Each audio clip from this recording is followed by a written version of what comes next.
All right, so you know how much we all love music, right? Like those killer soundtracks and the feeling of a live concert. The audio just makes it. Yeah, totally. And someone's going to make all that magic happen. That's where a sound operator comes in. Exactly. And I bet it's a lot more than just like turning knobs and hitting play. Oh, absolutely. It's a real art form. It's about creating a whole experience with sound, whether it's a concert, a play, even a corporate event. You got to set the mood. So it's a pretty sweet gig if you can land it.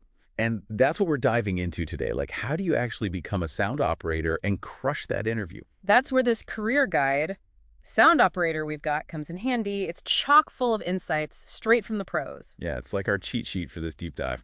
Think of it as your backstage pass to understanding what those hiring managers are really looking for. Okay, love that. So let's say you're face to face with a hiring manager and they hit you with the classic, how did you get interested in sound design? And what kind of experience do you have? Where do you even start? Well, everybody starts somewhere, right? But this is your chance to showcase your passion. Think back, was there like a specific concept that blew your mind? Or maybe you were always the tech whiz in your high school band. Yeah, I feel like everyone has a story like that. Exactly. And those stories, they make you memorable. It shouldn't sound like you're just reading off your resume, I did this gig, then I took that course. Make it personal. So it's about connecting the dots, showing how your journey led you to this career path. Exactly. And don't underestimate those personal projects either. The guide actually talks about how important those are for aspiring sound operators. Did you ever record your own music or help a friend with a film project? Even just messing around with audio software on your own. Right. Show them you're serious, even when you're not getting paid. Exactly. Passion goes a long way. So speaking of getting real, let's talk about those curveball interview questions, the ones that make you go, how do I answer that? Oh, I know those. Like, what are some common challenges you face as a sound operator, and how do you overcome them? Yeah. That one feels kind of like a trap, Like they're trying to uncover some deep-seated fear of feedback or something. Maybe, but it's really about showing them you can think on your feet and solve problems. Every job has its challenges, right? Oh, for sure. So how do you actually answer that without getting flustered? Think about a time when things went sideways during a gig or a project. Maybe the equipment malfunctioned, or you got some unexpected feedback, or the set list changed at the last minute. What did you do? That's a great point. It's all about how you handle those the show must go on moments. Exactly. Walk them through your thought process, but don't get bogged down in technical jargon. Right. Keep it relatable. Like, let's say you're talking about dealing with feedback during a live show. Don't just say, I adjusted the EQ. Tell them how you pinpointed the source of the feedback. First, I used my Jedi-like hearing to isolate the offending frequency. Uh-huh, exactly. Well, maybe not Jedi-like, but you get it. Then you can say, I adjusted the EQ, maybe repositioned a microphone, and made sure the performer knew what was going on, all without missing a beat. So it shows you can handle the pressure, troubleshoot on the fly, and communicate effectively. Exactly. And speaking of staying ahead of the game, another question they might throw at you is, how do you stay current with new technology in sound design? This field's constantly changing, right? Oh yeah, always something new to learn. And that's where RoleCatcher's AI can really come in handy. Absolutely. It's like having a crystal ball for your career. But even without it, think about those conferences you might attend or online resources you use to stay sharp. Right, because that shows you're proactive, you're a lifelong learner, all those good things. Exactly. The external resources section of the guide actually lists some major conferences. Did you find a game-changing software plugin or learn a new technique at one? Those are the details that make you stand out. It's all about showing them you're passionate and engaged, not just going through the motions. Exactly. And those online forums and communities, they're gold mines. You can learn directly from the pros, ask questions, all that good stuff. Right. It's like having a 247 masterclass at your fingertips. Totally. And it shows initiative. You're not just waiting for someone to hand you the knowledge. Exactly. So we've talked tech skills, but let's be real. This job's all about teamwork. You're working with the whole crew, lighting, stage management, the performers. Oh, yeah. It's a team effort for sure. And that's why they always ask that question about communication. How do you communicate with a production team to make sure everything runs smoothly? Right, because you've got to be able to explain those audio concepts to people who might not be as techy. 100%. Like, have you ever had to, I don't know, explain to a musician why they can't be right up on the monitor speakers? Oh, all the time. It's like they think you're trying to silence their masterpiece or something. It's a classic. So how do you handle that kind of situation? Well, Instead of hitting them with all the jargon about feedback and phase cancellation, I try to keep it simple. Like, dude, if you stand too close to that speaker, it's going to sound like a muddy mess out there.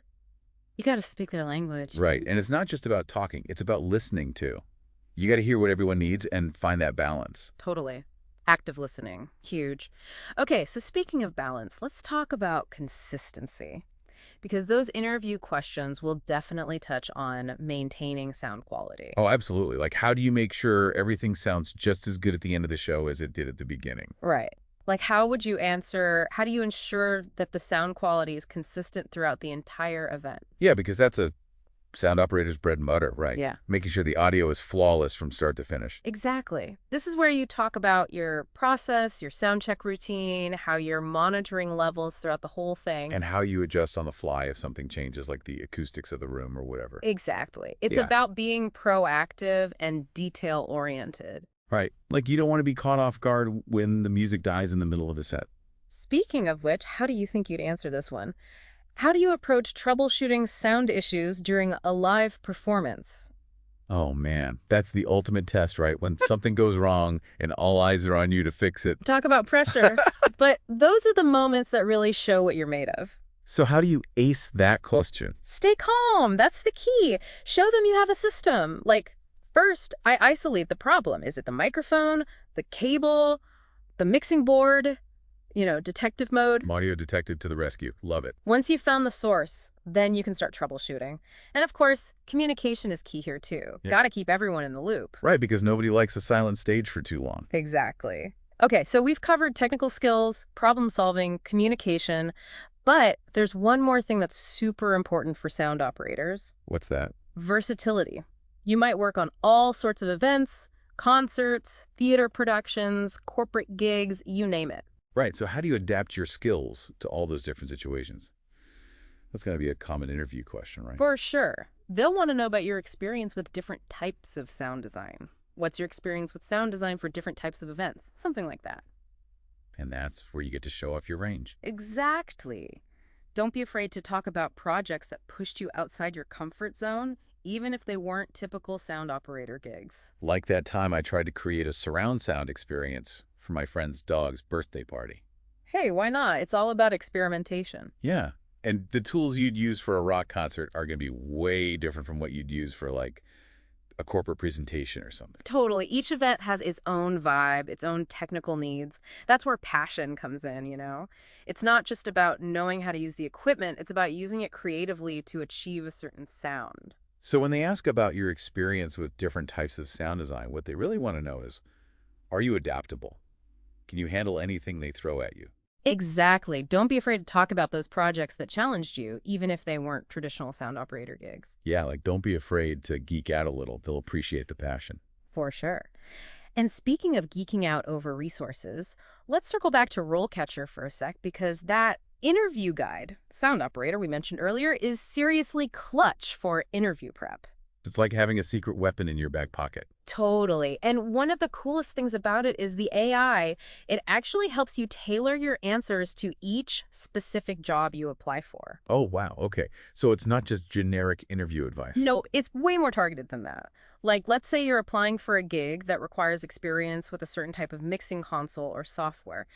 The AI can actually analyze the job description and tell you exactly what skills to highlight. So it's like having a career coach who's done their research and knows exactly what this employer is looking for. Exactly. And it can even help you with those soft skills like communication and problem solving, because remember, those are just as important as your technical jobs. It's like having a virtual toolkit for your career, giving you everything you need to nail that interview. I love that analogy. It's all about being prepared and putting your best foot forward. Absolutely. So there you have it, future sound operators. We've broken down the career path, tackled those tough interview questions, and even given you the inside scoop on how RoleCatcher can help you stand out. Remember, it's your passion and unique skills that will ultimately land you the job. Don't be afraid to let those shine through. Now go out there, make some noise, Yeah. literally, and crush those interviews. Until next time, keep those sound waves flowing and those career aspirations soaring.